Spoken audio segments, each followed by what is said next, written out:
Hey, Kevin here, top 100 financial advisor and best-selling author, and we are here to talk about the stock market. I'm here again to answer one of your questions, and it's actually pretty simple, and I think a very good question, and that is, how do I know if a stock is good?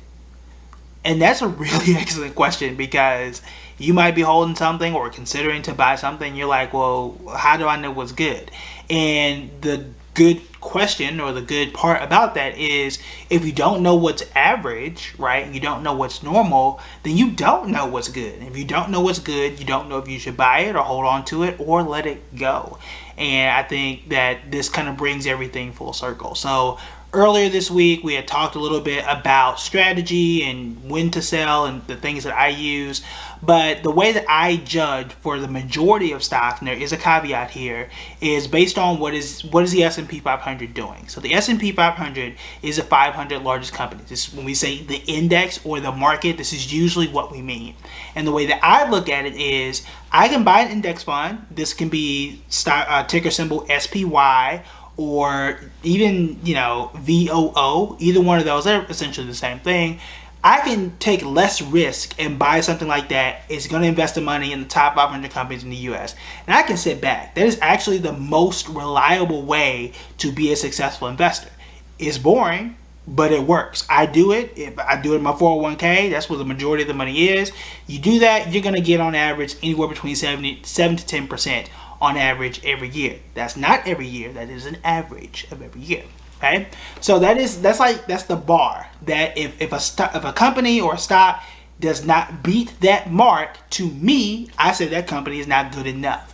Now, you can always play with the numbers. Is it 5 years it needs to beat it? Is it 1 year it needs to beat it? 6 months?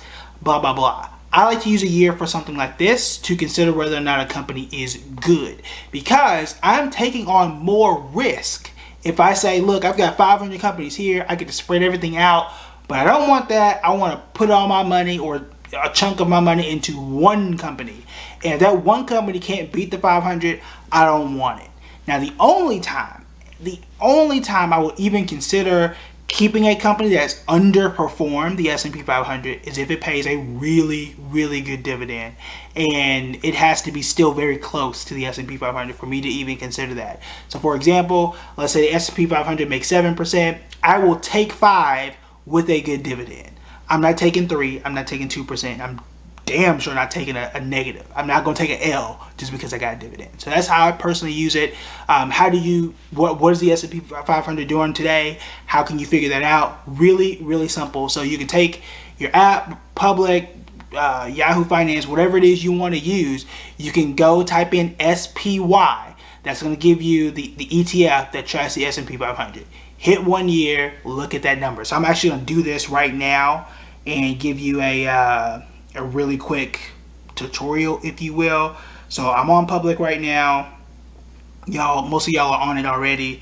If not, I'll put the link below. So I'm typing SPY, and it also pops up at the top too.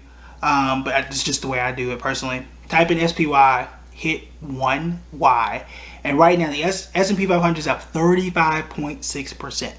Okay, so any stock that I consider, this is just how I look at it. There are a bunch of other measures that people can look at, but how I look at it is I can take less risk and I can get 35%, put all my money here and doing nothing. 35%, that's extremely good. Okay, now if I'm just picking whatever else out the sky.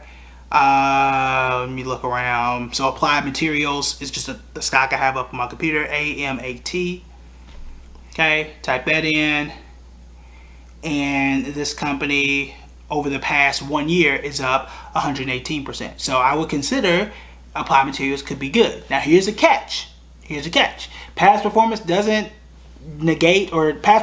predict future results. So just because it did beat the S&P 500 last year doesn't mean that it will in the future, right? Just because I told you guys it's 7 to 10% is average for the S&P 500, but the past year it's been up 35%. Okay, average, right? So you do want to be careful about that, but that is just one way that I consider whether or not off the bat a company is good. There are a few other things that you want to be aware of. I like consistency. So when I look at that 1 year chart and it's pretty consistent going up, great. I think that's pretty good. I want to do more research. It's not the only thing I'm going to do, but I do want to do more research and make a decision from there. We did that, the whole research video. I tend to avoid things that are $5 or below. Those don't tend to be good companies because of what we call volatility. These sharp ups and sharp downs, which most new investors aren't okay with. And it can be very, very hard to hold on to things and be very hard to really judge when you should get in and when you should get out. Now, if you look at a company that is, 10,000% gain in the last year, that's a little too good to be true. Not to say that it doesn't happen, but it's really, really rare for a company to be reliable and be that far over. Now, there's no percentage or guideline that I have, whether it's 10% or 100% or whatever it needs to be over the S&P 500. But anytime you see something that's, 20,000% over the S&P 500 for a year, pump the brakes, really look into it, check those articles, go to the company's research, go to the company's investor relations, and really make a decision from there.